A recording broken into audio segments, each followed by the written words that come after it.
Hello and welcome back to the Nerdy Gritty, where we delve deep into the details of pop culture. I am Dez. And I'm Fox. And I genuinely had an intro planned and ready to go for this, like something for us to do after the intro. Okay. And I forgot it. Well, I don't remember what it was. Someday we'll get there. It was, what was it going to be? Maybe this is the intro now. We just talk about the not having an intro. Not having an intro every Right. single time. Right. It's going to get lame real quick. That's okay. Here's the good news, though. I actually have been doing stuff recently. That's fun. Yeah. So on top of playing Jesus Christ RPG with you, which is just, it's a joy. It's pretty fun. It's wonderful. Interesting. There could be more to it, but it's fun. Yeah, I mean, it's pretty much what it needs to be without it Yes. becoming kind of a slog. Or lame. Or, I mean, it could be way better, like really awesome, but without time and writing Yes. and a budget. They hit that sweet spot of, kind of funny, kind of interesting, over already. Like, okay, it's done without becoming lame. Anyway, Yep, absolutely. What have you been up to then with all this free time? Well, first of all, apparently. I watched Valerian and the City of a Thousand Planets. Yeah, you told me about this. Yeah, and not here's my comment on Valerian and the City of a Thousand Planets. When the best actors in your movie are Clive Owen and Rihanna, you've got some issues. You got a problem. When Rihanna is described as a highlight of your film, It just go back to the drawing board. the main two characters are they are so ridiculously one-dimensional. No emotion, nothing. Like the main character, because I guess Valerian is based off of an old French comic book, and he's supposed to be like Buck Rogers in France in France in the 70s. Okay. So just Space adventure. space adventurers sleeping with girls and traveling through space and time. Except this one is a lot younger. He's like mid-20s at the most. And he teenager. looks like he might weigh 120 pounds. Yeah. No, Valerian in the comic books is like square-jawed Superman size guy. And just absolute wrong casting. Well, I mean, nobody's going to know that reference nowadays, so Right, they can it's get true. away with it. But Anyway, the dude cannot but he's Green Goblin in the DeHaan. new. Well, yeah, that's not a good thing. Yeah, he wasn't not good in that. His name is Dane DeHaan. Yeah, and the Green Goblin in that was garbage. Yeah, He didn't make any sense.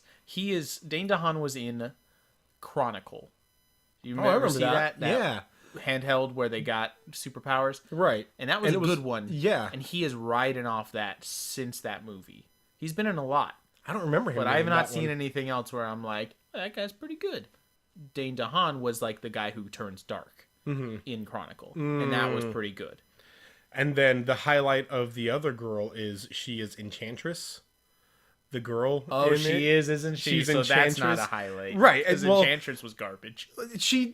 There was no acting involved in that. Yep. You waved your hands and then CG put a bunch of magic in there Yep. for you and then done. Yep, Good she was job. also a bad archaeologist. Yes. She shows up, she's like, what's this thing? And breaks it immediately. Like, that's not how you do it, lady. Look at this ancient thing. I'm gonna lick it. Better smash it. See what's inside. So the movie was bad. It was cliched. It was not good. It's one of those things where, so you are kind of high critique on movies. You know, you are a very cinephile. I'm middle ground. You know, I love to talk about movies, but at the same time, sometimes I just like to be entertained. Sure. My wife is low ground. She, as long as she has fun, that's fine for her. Sure. She did not like Valerian. She was just like, that was not good. We were halfway through it, and it became like MST3K for us. Oh, just yeah, joking just around. making fun of it. Those are the best. I watched, sorry, no, we'll get into me. What else are you doing? I have been, so I try to read like 30 to 40 books a year. Just, I like to read a lot. Look at this guy. But I've run, okay. Just kidding. True story. I thought that was a low number for most people, but anyway. Nope. I kind of ran out of books to read, and I'm like, what should I read? I'm going to go grab my old graphic novels. And I'm going through all of my old graphic novels. That's essentially collections of comic books. Right. And I'm reading some of the ones that I read once or twice, and I'm like, I'm going to read this one again. It's been a while since I've read it. And a lot of really good stuff that I want to talk about, but we're going to talk about that in a little bit. A little bit. So let's get to you. That's going to be a thing. So some friends and I have started every once in a while when available. They have children, so it's not always the easiest. Doing bad movie nights. Nice. We watched Troll 2 a few months ago, which is one of the greatest movies ever made. But we watched Plan 9 from Outer Space on Friday, which, if you haven't seen it, it's a 1959 movie. It's absolute garbage, but also hilariously slow. So one of the top billed actors in it is I forget his name. Anyway, they filmed like a day's worth of his shots, and they were just kind of like him in a field.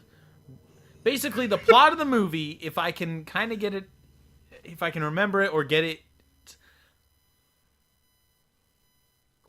space aliens are trying to stop humans from developing weapons beyond even hydrogen bombs. And to do so, they bring dead humans back to life with their electric signal machines. MacGuffin. To use them to scare the humans? So they make zombies? Yes, precisely 3 of them. Okay. Are these 3 zombies important people of some sort? Nope. They're just dudes in this town, and they hang out in a graveyard. And it's about the people in this town. I think it's in San Fernando, California. I think I remember that. All that happens in it is that these people, like, something's happening in this graveyard. And then they end up going on to a spaceship. It's the dumbest thing in the world. It makes no sense. But it's really fun to watch because it's one of those. I mean, it's classic. It's 1959, so the special effects are obviously gonna be whatever. Right. But you can literally see the strings holding up the UFOs as they like just swing them past the camera. Yeah, it was fun to watch.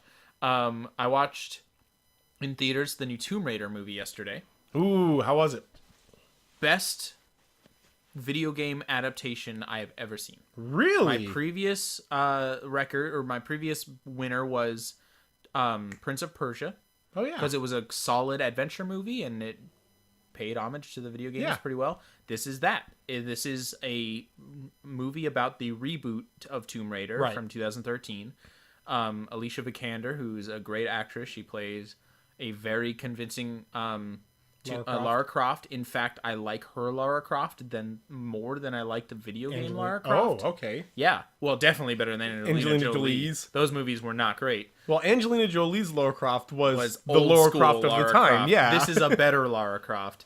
But this one has more motivation. Like, in the video game, she's a college student going on an archaeological dig somewhere. But then on her way, if I remember correctly, gets in a storm on a ship and ends up on this island. And so it doesn't really make sense that she's able to do all these like survival things. She's kind of just a fresh face. Like, I'm gonna go on an adventure, but I don't know what I'm doing. Oh, so she doesn't know how to do any of this stuff. It doesn't. If I remember correctly, she shouldn't know. And somehow she learns like all these crap. Like, she builds like weapons, and you're like, okay, that's weird. It was fun anyway. You don't know how to do this? In this, she's not superhero lady. She's not like hardcore survival lady, but it starts like she's into kickboxing, like as a so she knows some combat, but it's more like athletic kind of thing. And her job, because she has decided not to take her father's fortune because her father has gone missing but may not be dead, and she feels like if she signs the bill, it's confirming he's dead. So she's like a bike messenger. So she's like very athletic. It shows flashbacks of her younger, like learning archery because she was raised as a rich person. Right. All these things. So there's things that like it makes sense that she would know what she's doing most of the time on this island. But also she then actively goes looking for her dad and ends up like it makes more sense why she's where she is and why she can do the things she does. Plus, you care about her, and that's the really important part. So I would say go see it. Really good. Yeah. Except for some cliches toward the end. The bad guy's raising his gun to shoot you and it takes forever. Oh, and then conveniently, something like that. That was annoying, but it happens. And then I went and saw Coco today. What did you think? Still in theaters in Vancouver. Because it's so good. Yeah, we went the Vancouver Plaza Theater in Washington, they show kind of older ones, but still Coco's still in it. really great. Yeah. The Incredibles is the best Pixar movie. Not as good as Incredibles, Ooh. but that'll be a whole topic someday. Yeah. Anyway, but it was great. I loved the deep dive into one singular culture. One of the things that stood out to me was there's a scene where, so there's this idea that dead people, if you forget them, if they don't have a picture on I forget what the word is, ofrenda, yeah. Yeah, during Day of the Dead, if their picture is not, people forget them, and eventually they fade away from the land of the dead. Right. And as there's a character in it who does, and another character, to kind of honor him, takes a shot of tequila and leaves the other one for him. And I just thought during that, if this were a DreamWorks movie or Illumination Studios, not gonna happen. Right. Alcohol is not kids. It's a kids movie. Yep. You can't do that. And it wasn't let's get drunk, or it was just, this is what happens in this culture. And nobody was like, that's alcohol. Yeah, anything. nobody was. Yeah, and alcohol shows up in other places too. Yeah. There's bottles of wine and bottles of tequila and all. And it's to me, it just made it more realistic, even though it was about skeletons in the land of the dead and magical stuff. Absolutely. And so I really appreciated how realistic they were willing to be and how authentic it was. Authentic, and yeah, it was it's great. real good, Yeah. and it was coming from a Mexican. I loved it. envied your children being able to watch that, seeing oh, that's me in seeing themselves in these right, characters exactly. for sure. So that was cool. Yeah. I've been up to a lot of movies lately, so that's what I've been Me, seeing. I read five graphic novels, and I'm midway through my fifth right now. And What have you been reading? So because I watch Polygon is a YouTube channel. They do a lot of different stuff, but they have a show called Issue at Hand, where there's a girl on there, and I've not seen that. Yeah, Issue at Hand, and she just talks about comic books and what she likes about them, different things about them, and she goes into one of her favorite graphic novel collections of all time, 52, and I was like, okay, I mean, I guess I remember reading 52 and I remember being aware of it, but it's a book called 52. Yeah, it's DC's, oh, the new 52. No, not new 52. Oh. So 52's kind of been a thing for them for a while now. Okay. So it began with Infinite Crisis, and in Infinite Crisis, that was a big universe changing thing, right? Yeah, it was their big unit. So before that, there was Crisis on Infinite Earths. Yes. And then it was a couple of decades of time before. I mean, they tried to have another universe setting one called 0 Hour, but then a while after that, they're like, okay, we need to, establish some continuity that's been messed up here. Sure. So Infinite Crisis comes in, and at the end of Infinite Crisis, Wonder Woman has killed a man. Superman has lost all of his powers. And Batman is at fault for a huge mistake. Oh. So Superman is depowered. Wonder Woman was faced with a moment where the big bad guy had control of Superman's mind. And he's like, there's nothing you can do to stop me. And Wonder Woman's like, you're right. Snaps his neck. Yep. Right there. Because he was right. There was nothing they could do to stop him from continuing. Well, I mean, he was wrong. She did one she thing. did something. She did the thing. But and then Batman pulled it kind of imagine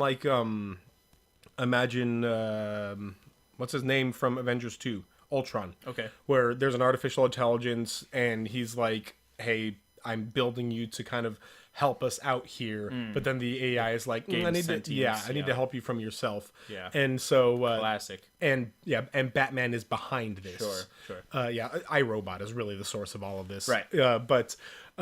And so the three of them get to a moment where they're like, we need to stop the Trinity, the leaders of the DC universe say. Sure. And for 1 year, literally 1 year of DC Comics, there is no Batman, Superman, or Wonder Woman. Really? They didn't even publish stories or anything? For 52 weeks. They publish stories, but it's not Batman fighting criminals in Gotham. It's Bruce Wayne. It's Bruce Wayne trying to regain his essence of Batman, and they show him on he's re-going through his trip that made him Batman in the first place, and kind of reestablishing who he is as Batman. That sounds very interesting to me. And then Wonder Woman is going through this journey of was that okay? What I did okay? Like, I killed a man, but Sure. I Was I needed justified? to, Yeah. And now Superman is having to learn, I've always been a Superman, but I've also been superhuman. Now I'm just a man, but can I still be a hero while I'm just a man as well? Oh, And classic. yeah, and so Always a fun story. real great, but it's a huge experiment for DC. They said everything we're doing is going to be in this overarching storyline called 52, and we're releasing weekly issues of 52. And so they released all these weekly issues, and the story, we'll talk about it more in a little bit here because I have a lot to say about that. All right. And then after that, they did Countdown to Final Crisis. Yep. And it was another 52 weekly issues countdown. And then Final Crisis hit, and then we got Space Vampires. But we'll talk about all that in a little bit here. But because kind of what we want to talk about today are comic books. Comic books are something that have become more and more popular in the world today. And Sure. comic book characters. Comic book things. Yeah. Comic books themselves, I don't know if they've been more popular. But They've been more popular for have sure. they? Okay. DC. I mean, I guess significantly it's more than inevitable Marvel, if but- your movies based on comic book characters are popular, you're probably going to get more people buying the comics. Which, God, again, okay, we're going to talk more Let's about move on. Yep. We got a topic here. But we're going to be specifically talking about comic formats as they are. Specifically, we want to get into the monthly format of comics. Which is the most common, I Right, would say. the is most that common. Once a month, an issue in your series will come out. And what is becoming less and less common these days is the physical copy. What is becoming more and more common these days is the digital copy. Yep. And but it's still a monthly release of these.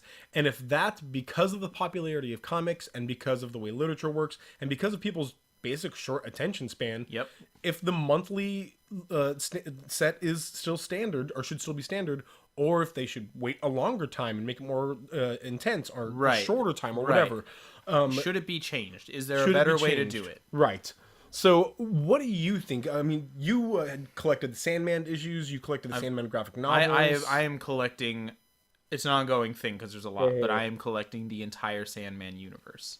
Any character, any story related to the original 75 story arc or issue arc of the Sandman, put out by Vertigo in the 80s and 90s, I am collecting.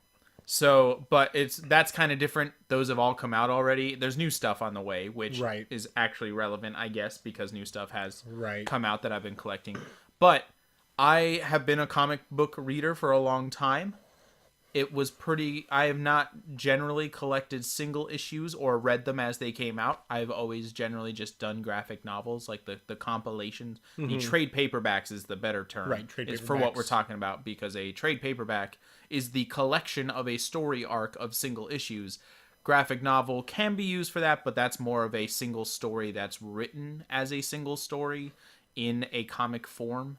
I also have hardbacks that are trade paperbacks. Sure, there are also hardbacks. Sure, But a trade book, a trade I don't know, collection, whatever. Yeah. There are many names for this. Anyway, I have been reflecting on this for a while. There was a time when I subscribed to Marvel Unlimited on an iPad where you get access to their entire universe. Everything that's not currently on shelves, essentially. I think it's up to 6 months ago, basically. It might even be more recent. But you got, so obviously, hundreds of thousands of issues of comics. Right. All in there, from your origins from the 50s, I believe, 60s, whatever, to very recently. Right. That was cool, but it also kind of highlighted one of my problems with the monthly format. Because I believe that a monthly format is outdated. That's my main problem. Comics started as a way to sell ads to children, to get kids to look at, hey, here's an ad for a sugary cereal, tell your parents you want it. Typically, it was ads for Hostess pies. Sure, something like that. I was a reader in the 80s and 90s, and I just, guys, the ridiculous little ad comics of Batman trying to stop Joker from stealing all the Hostess pies. It's almost kind of what's the term where they go where they sponsored content, where it's here's an article in a magazine that's specifically sponsored by Lee jeans. Yes. And so it looks like it's an actual article, but it's not. It's something content. It's pointing you into to the direction of buying Legions or whatever. It almost kind of feels like that, where it's like you're reading but more comics, and they eat like it's just trying to hide it within. Right. But so that's how it started, and that's how it's always been for the most part, is monthly issues. And of course, it could be my shorter attention span, I suppose, but I feel as though I prefer a single story. I would rather wait 6 months for a 6-issue storyline to come out as one book than read 1/6 of that story every 30 days. Mm-hmm. That's my preference, because I think a story should be written to, like, I don't want to have to start and stop the same story every month. It just kind of breaks up, like, because I inevitably end up reading those issues again, and it's just like, just give me the book.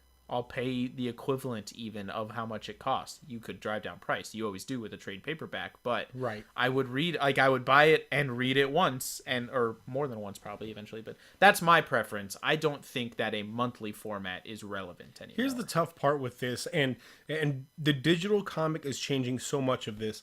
I started reading comics at 11 years old. Actually, I started reading comics well before that, because the XMen cartoon came on in the early 90s, and there were other, there was even an XMen cartoon movie that came out in the 80s, and I watched it over and over and over again, and the X-Men were big in the 80s and 90s. And my friend, my brother's friend gave me some issues, and whenever I just saw one at the store, I was like, can I have this, Mom? I didn't know what the story was or what was going on. It was just cool to see the characters that I liked.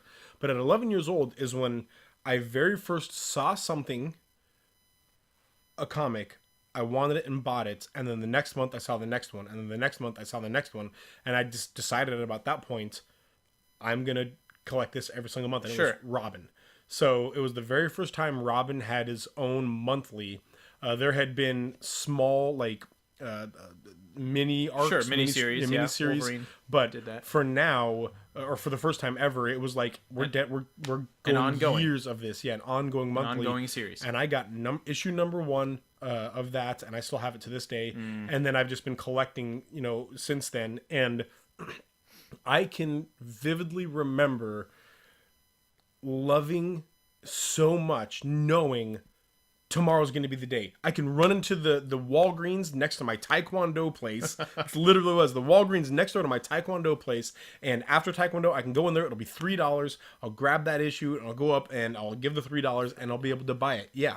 And just, I'm so excited to do this because there was no other way that I could do it. That's true. Now, if at the time at 11 years old, I had a little screen in my hand and you told me you can just, it'll pop up in your hand every single week.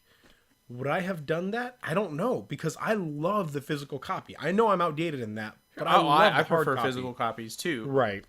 Like I like the idea of collecting something. So you don't feel any because eventually as I got older and I got my own job, I started subscribing, and what you could do, and I'm pretty sure you can still do now. Get a box, Excuse me, you can have it mailed to your house. You can still do that. You can? You can also just go to your local store and they'll do it for you, essentially, and you can go in once a month and get all of yours at once. So I realized that it was like $30 a year, so it was at a little bit of a discount, I could get every single issue of Robin just mailed to my house for me. My first comic series was Ultimate SpiderMan. I had the first issue, didn't realize that it was a number 1, and just, I don't know what happened to it. Really wish I had kept it. But that was the first series I read, and I had a subscription to it. I was the same way. You get first edition in hopefully mint condition if it hasn't messed up, sent to your house, which, if you guys didn't know this, first edition comics will have different art than the second edition of that comic. Then reprints. And so, I got all these first edition issues sent to my house. And the excitement of receiving mail was great. The excitement of getting this new story. The excitement of, it's all sealed in this plastic and opening it up and being able to pull this out and have that there with me. It was just so exciting to me. You're telling me that you don't have any sort of okay, it's super cool. Oh, cliffhanger. I have to wait a month until I read the next one. See, yeah, that's kind of exciting, but you're getting into one of my other problems, and I think more my major problem. Waiting for the next issue and waiting for the next trade paperback to me are essentially the same. You're just waiting a little bit longer. Right. So when I had Marvel Unlimited, I used it like you could download 12 issues at a time, basically, to your thing. You could read whatever if you had Wi-Fi, but if you didn't, you could download a few issues, 12 issues, and read them even offline, which is nice. So I would do that all the time when I would go to work and had downtime, but no Wi-Fi. And something started to emerge where I used it basically to read up on like the big events that had happened, Right. instead of just random whatever issues of whoever, just to kind of like, oh, that's what happened during when the XMen fought the Avengers. Oh, okay, it was Jean Grey. Okay, whatever.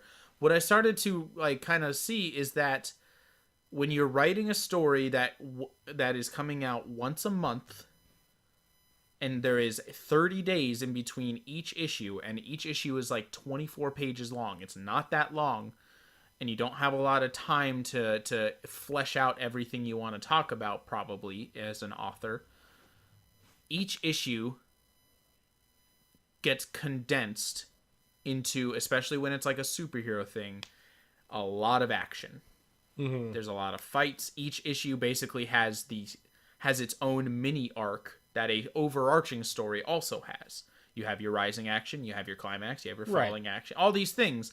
And so what it came to be obvious was when you're reading a 6-issue story at once, then it becomes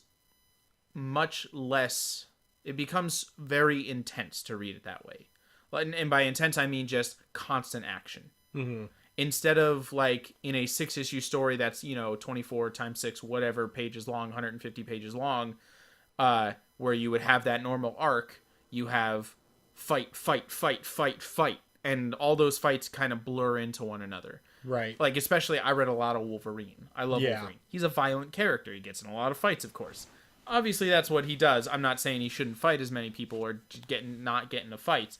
But when he's constantly fighting everything, and it doesn't do anything about, like, that's a great theme if you are getting him to deal with that. Like, my life is full of pain and misery, and I can't do this anymore. When it's just some random story about him fighting some bad guy, and it's 6 issues of fighting every bad guy, it just becomes Wolverine fighting people. And it doesn't mean that there can't be other stuff. It's not as interesting a story when it's written to deal with the fact that your audience has to wait 30 days in between each little snippet, and so you have to make each one interesting. And in comic book world, most of the time interesting means they fought somebody. And you don't want your villains or heroes to get killed because you want them to come back for another issue. That's people are buying Wolverine to read about Wolverine. So if he should die, he's probably not going to because he needs to come back. So it becomes less, you're less worried. Like there's less tension because there's constant fighting. He never dies. He's never at risk. And so I feel like the storytelling aspect is diminished by having this relatively long time in between each little snippet of the overarching story that's being told. Well, what do you think about the weekly format? Let's go back to 52. I've never read something that was weekly. Right. I've read something monthly. I read Sandman Overture took over 2 years to come out. Yeah. It was only 6 issues long because the art is incredible, but it took very long time for him to do the art for it. But I've never read weekly. That would be better, I would assume. Well, I mean, the real popular comics will come out, the real popular characters will have weekly comics, but it'll be like action comics. Yes, like Superman has Man of Steel, 4 different, and he'll have 4 different comics. Spider-Man, the Amazing Spider-Man, the Web of Spider-Man. Well, sure, but correct me if I'm wrong. If you're going for a while, there might still be 4 different Superman comics. Right. And different ones each week. Are they all the same story? Yes. Oh, okay. Yes. That's interesting to me because they're going to be different authors and artists. But I also kind of like that, getting But different. what they do is they just get all the same writers in a room and they say, Oh, sure. Here's the Superman's story we're arc for doing. this That's year. also going inevitably going to affect, like, different authors have different writing styles. Right. You're going to tell the same story, but it might feel a little different. That's not the biggest deal. I kind of like that, actually. But I mean, suppose weekly would be better if you can, if you're... it depends. How long would a typical story arc... If you have a 6-issue series like the Sandman Overture, and it's one story told over 6 months, quote unquote, it actually came out over 2 years because whatever. But if it's once a month for 6 months, how long would a typical story arc of a, let's go with Superman for 4 different things. How long would a story arc take? Most of them are a year apiece. Okay, so starting to end of one specific arc would take 52 issues? Yeah. That's awesome. Yeah. I really love that. You have all the time in the world to flesh out your characters, to give you backstory, to do whatever you want. That I would really like. So here's the thing, and I would agree with you, and this is kind of what I've realized with reading 52, is 52 was their first foray into saying, we're doing weekly issues of one overarching storyline, and we're going to try and do as much as we can with it. And 52 was very cool. Yeah. Their whole purpose was saying, okay, we're taking out our big three. Huge risk. We're taking out our big three. These are our moneymakers. Superman, Batman, and Wonder Woman do not play a role in 52. Let's feature some of our minor characters. Main characters in this: The Question and Renee Montoya, Batwoman, yeah, those guys, Booster Gold, Ralph Dibny, Booster Gold. And that's, I mean, but they have such good storylines because they give such great character to these people. They had just finished a story arc called Identity Crisis, in which Ralph Dibny's wife gets murdered, and it's just this gorgeous story by Grant Morrison. Well done, Grant Morrison. And they really play into Ralph now as a grieving widower. He wants to get his wife back, and he's like, we live in a world of magic. Yeah, I'm gonna get her back. It's gonna happen, and he inevitably it does. I assume. No. Oh, the opposite. Did he die? Yes. Well, that's unfortunate. Yeah, and it's like this incredible story. Great. Oh my gosh, it's so good because you begin to really care about these characters, but then you remember, wait, these are all the B-list characters. They're not going to kill Superman, Batman, or Wonder Woman. They will kill Ralph Dibny. You know what I mean? They will kill Booster Gold. They will kill The Question or Renee Montoya. Right. Who is going to survive, who isn't going to. And they did an amazing job with this. And it was so good at this weekly. And then they're like, oh, that worked out really, really well. Our characters were great. Let's now do Countdown to Final Crisis, 52 issues weekly. And I don't know what they did from point A to point B, but immediately they went from grieving widower trying to find any way he can to get his wife back, a selfish hero learning that selfishness can't get you everything that you need. It's selflessness. A woman who has lost her way in life because she's been rejected for her sexual orientation and her partner was shot, is now trying to find out who she is in life. They did all of that, and now we're going into Countdown to Final Crisis, and we're going through the nanoverse, and we're encountering magic beings that are on a molecular level. And Jimmy Olsen, the photographer. Yeah. He. Whoa! Jimmy Olsen, as we all know, is a CIA undercover operative, based on the most recent Batman vs Superman. He is actually getting all of the powers for some weird reason because the source wall has been implanted in his head. Oh, that. The new gods are dying because there is some secret murderer, and this is all going across 52 universe, and it's like every issue is like, we're in a comic book. Look at all these crazy things because comics. Yeah, and I'm just like, clearly you guys ran out of ideas. Yeah, you ran out of steam. Changed authors or something. But whatever it is like, to me, the moral of this story is you can't do this forever. You can't do 52 issues a year and make it compelling forever. Sure. You're going to run out of steam. And so your choices have to be what Marvel movies are doing now, saying, you know what, we're going to do, Iron Man's going to be in 10 of our movies, and then Robert Downey Jr. is done.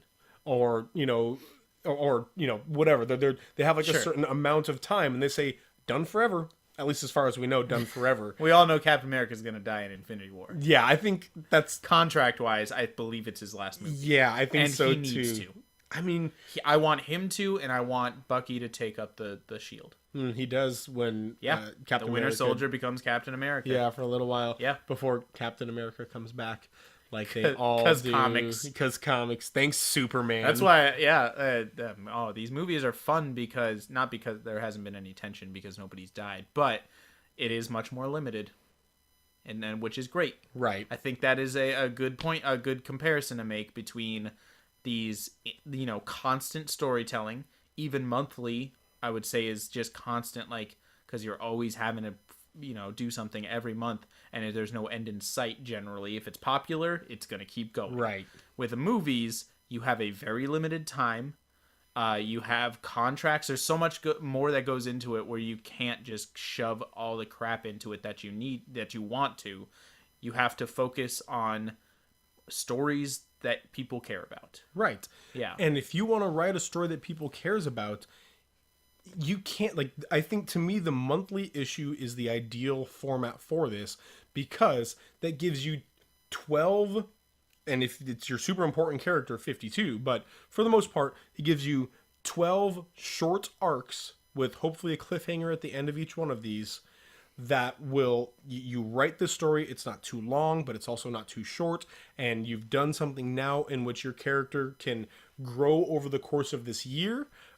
Also, at the same time, your character doesn't have to go through a literal year. This can be a month in his life. Right. And therefore, 10 years from now, you don't have to be like, why isn't my character 50? Sure. Like... Although that's in the original Hellblazer series, Constantine, he's one of the few comic book characters who ages at the same rate as the comic. So he really aged over decades as the comic went. Yep. I didn't know True story. that. Yeah. I do know that in DC Rebirth, Batman is like in his late 30s, early 40s, and like that they're starting him there. Yeah. But of course they've started him there, and Nightwing's already there, Jason Todd is already there. So gotcha. There's a lot of continuity later that's already been there. Yeah, down but the line. Superman is like younger. Superman's in like his mid to late 20s. Right. And there's like Batman and Wonder Woman are stepping in as like mentors to these heroes. Interesting. Yeah, it's really good. Okay, if you guys are looking to get into comics, I am a DC Comics fan. I'm biased to let you know that. But if you're looking to get into comics, DC Rebirth is stellar. If you're looking to get into comics, read Watchmen. Yes. Or The Sandman. Yes. Maybe Dark Knight Returns. Don't worry about whatever crap DC and Marvel are putting out. I'm not saying they're bad. I'm just saying you're going to get sucked in, and it's never going to end. It's true. Read stories that have ended. Yeah. You can do that. Yeah. But you can do that as well. Like, read Hush. Hush is good. Incredible. Yeah. Jim Lee and Jeff Lowe. There are always good story arcs of characters that are giant. Like right. Superman has some great... All-Star Superman was really fun to read. Oh, man. That one's out of continuity, though. But if you want in-continuity I don't care about continuity. I like good stories. If you want in-continuity stuff, you can do Superman Red Sun. No, not Red Sun. Not in continuity. Red Sun, sorry. You should read Red Sun, but... Yeah, you should read Red Sun. No, Superman... Is it called Candor? I have no idea. There's a really good one where Superman wakes up and he's on Krypton again. And all of it was a dream. But he's married to like this beautiful woman that kind of looks like Lois Lane. Whatever happened to the man? No, it's the not last... Whatever Happened to the Man of Tomorrow. I've read that.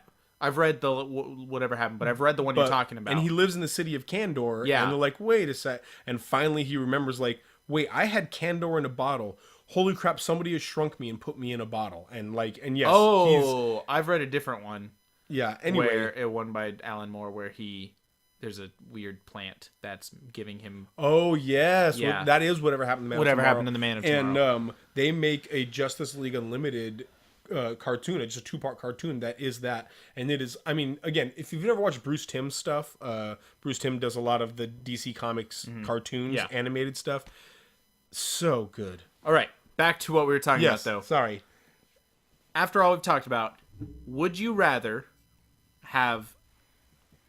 continue 12 issues a year, or and once a month, or wait 12 months and get that same story but written as a single cohesive book instead of 12 separate issues, trying to have a cliffhanger every 24 pages? I'll say two things with that. well, it's several things, but two main things. Number one, you're talking to the wrong person because I'm old. You got to remember that. Okay, and sure. so I grew up on the single issue. Okay. And I love having each issue first printing. Each issue has its own art on the front, its own sure. preview on the front, whatever Yeah, else. that's You know what I great. mean? Like, I love having each individual issue. Second of all, what I'll say is that the way things are done now, there are times in which comic books, because there are 12 issues, and like you said, there's the rise and the fall, there will be a little bit of like filler, or sometimes they'll go over the same thing again, like double in reprinted issues or in trade paperbacks. They'll take that extra they'll take content that out. out. They'll just pull that out, and I don't like that. They'll even remove the covers, Yeah, like from the actual storyline, so you won't see. You'll read through it, right? Yeah. I don't like that. Really? I want everything that was printed, everything that was written, because it's happened before that 10 issues later somebody references that weird side thing that from thing way that didn't- okay. And like there are times when you read a trade paperback graphic novel and you're reading, you're like, wait, what are they talking about? yeah. And you have to go back or Google or whatever you want to do, and you find these things out. But I don't think any of that is what you're talking about. I think what you're asking is if they could write the entire story and release it once a year, and you get everything that you need in that one storyline. Basically, instead of releasing it once a month, save it up, release it at the end of the year. Here's the problem, though. I will do that, and I think that would be great because I love comics, and nothing will ever make me stop loving the genre of comics and this incredible blending of solid writing and beautiful art. Right. But if you're trying to hook new people, Yeah. and that one person buys and really likes that, one book, and then like 2 months later, they still really like it, and 2 months later, they're like, that was pretty cool. Like 5 months later, they've kind of forgotten about it, and finally a year has passed, and the next one releases. Oh, that's a thing? Yeah. I remember. I read one of those one time. Yeah, exactly. Yeah, I understand. Yeah. But if it's just like hold on, Skinner box model, where if you take it away from them for just long enough, and then right when they're about to forget about it, you give Here's them another one. Oh yeah, I gotta get that. It keeps them going. That's fair. I think that truly, in this day and age, I think that weekly is probably the most ideal thing for that. But weekly is so difficult to do for storylines, and I don't think that should be good. I would say bi-weekly to monthly, I think is ideal for comics. Here's what my ideal.